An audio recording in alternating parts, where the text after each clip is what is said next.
तो जो बिजनेस करने के नए तरीके हैं, उन तरीकों के बारे में भी आज हम लोग डिस्कस करने वाले हैं। तो इन तरीकों के बारे में, क्योंकि अभी डीलरशिप मॉड्यूल ऑलमोस्ट खत्म होते आ रहा है।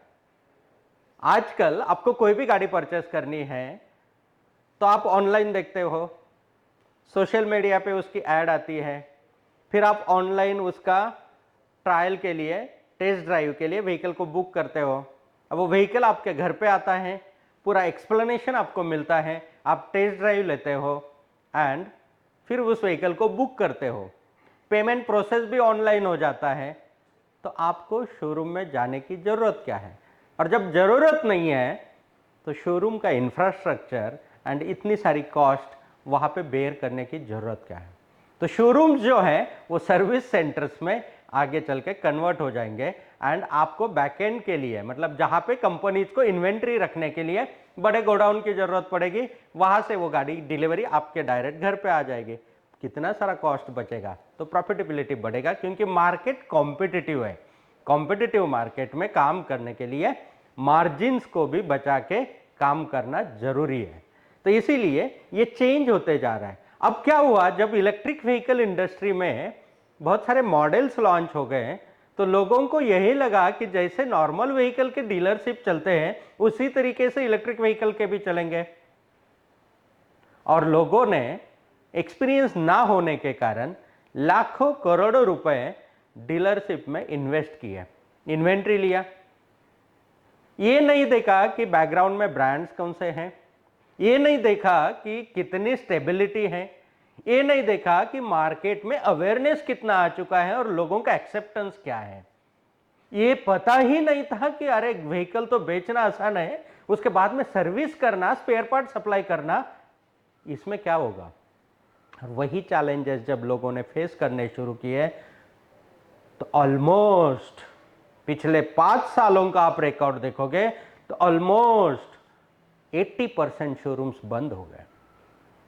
लोगों ने अपने जॉब्स छोड़ के इलेक्ट्रिक व्हीकल इंडस्ट्री में इन्वेस्ट किया, लोगों ने अपने बिजनेसेस चेंज करके इलेक्ट्रिक व्हीकल इंडस्ट्री में इन्वेस्ट किया। बट एट द एंड हाथ में क्या लगा? कस्टमर्स जिनको प्रोडक्ट बेचा, वारंटी तो दी हुई थी, और उस वारंटी के लिए कस्टमर बार बार आपके पास आता था और आपके पास स्पेयर्स अवेलेबल नहीं थे, टाइम पे नहीं मिलते थे, तो कस्टमर भी परेशान, आप भी परेशान।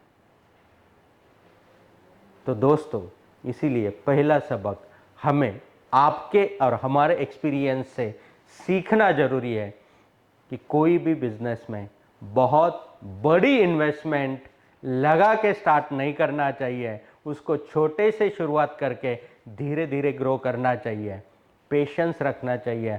हर चीज़ का एक पर्टिकुलर टाइम होता है और वो टाइम को अगर आप जानते हैं, क्योंकि नेचुरली हर चीज़ के लिए एक वक्त लगता है, और वो वक्त अगर आप एक्सेलरेट करना चाहोगे तो मिस्टेक होगी। तो इसीलिए जो भी बिजनेस की ग्रोथ होती है वो नेचुरली होनी चाहिए।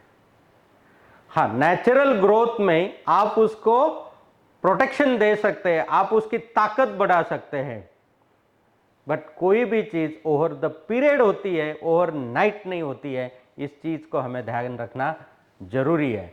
तो दोस्तों, इलेक्ट्रिक व्हीकल इंडस्ट्री में भी आप आ रहे हो तो एकदम से बड़ी इन्वेस्टमेंट करके आने की ज़रूरत नहीं है।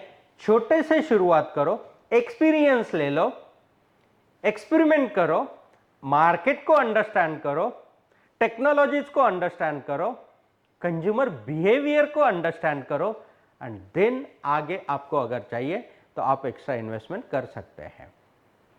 जब ये चीज़ हमें पता चली तो गोगो A1 ने हमेशा लोगों को सपोर्ट करने के लिए, इलेक्ट्रिक व्हीकल इंडस्ट्री को अवेयर करने के लिए, इस्टेब्लिश करने के लिए, पोल्यूशन को कंट्रोल करने के लिए, सोसाइटी को एक अलग लेवल पे अपॉर्चुनिटीज, इनोवेटिव वे में अपॉर्चुनिटीज क्रिएट करने के लिए हमेशा हमने प्रयास किया है। और वही प्रयास को कंटिन्यू करते हुए gogoa1.com ने एक ऐसा मॉड्यूल डिज़ाइन किया कि जिसके ऊपर आपको कोई भी इन्वेस्टमेंट किए बगैर आप इलेक्ट्रिक व्हीकल इंडस्ट्री में काम कर सकते हैं, एक्सपीरियंस ले सकते हैं, एक्सपेरिमेंट्स कर सकते हैं, और जब आपके पास इनफ एक्सपीरियंस हो जाता है तब आप नेक्स्ट लेवल पे उसको एक्सेलरेट कर सकते हैं।